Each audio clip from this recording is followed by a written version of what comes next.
Peter Parker continues to have bad luck with his parents. While his real mom and dad are long gone, Spider-Man's real-world guardians, Disney and Sony, have been disputing over how best to look after him. The web-flinging vigilante is a member of the Marvel Cinematic Universe thanks to two Tom Holland starring films, 2017 Spider-Man Homecoming and 2019 Spider-Man Far From Home. He's also made a handful of appearances in the MCU's ensemble movies, but he's always remained the property of Sony Pictures. For months now, Disney, Marvel Studios, and Sony have been in talks over how to split financial stakes in the Spider-Man franchise, as they work to update the shared custody deal they struck in 2015. That landmark agreement allowed Marvel to have access to the Spider-Man character, while Sony retained ownership. The standoff reportedly ended on August 20th when, according to Deadline, the two companies failed to reach an agreement. The inability to strike new terms in a deal which would have seen Disney obtaining a co-financing stake in the property means that Marvel Studios president Kevin Feige will no longer produce Spider-Man films. Furthermore, Marvel will cease any involvement in the Holland-starring Spidey universe moving forward,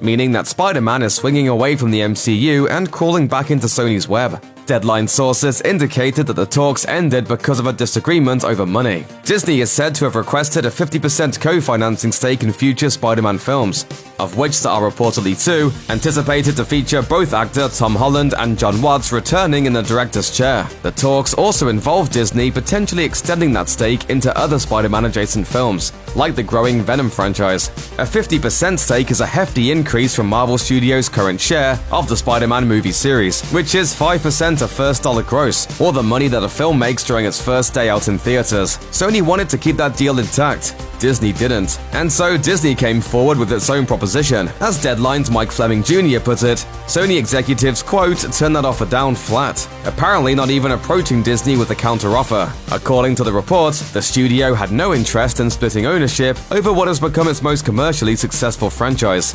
It's probably not a coincidence that just a day before this news broke, Spider-Man Far From Home officially edged out Skyfall to become Sony's highest-earning movie ever. Kevin Feige, a big fan of Spider-Man, reportedly had every intention of continuing to produce movies featuring the teen hero if Disney and Sony were able to renegotiate terms. Sony is clearly confident that the franchise has a bright future ahead without Feige or Marvel Studios involved in producing it. In addition to the now Sony-controlled Spider-Man sequels, the studio is confirmed to be working on a sequel to Venom directed by Andy Serkis, a Morbius, the living vampire movie starring Jared Leto, and a film centered on Kraven the Hunter. According to Deadline, they're also still working on that Black Cat Silver Sable thing they've been trying to get made forever.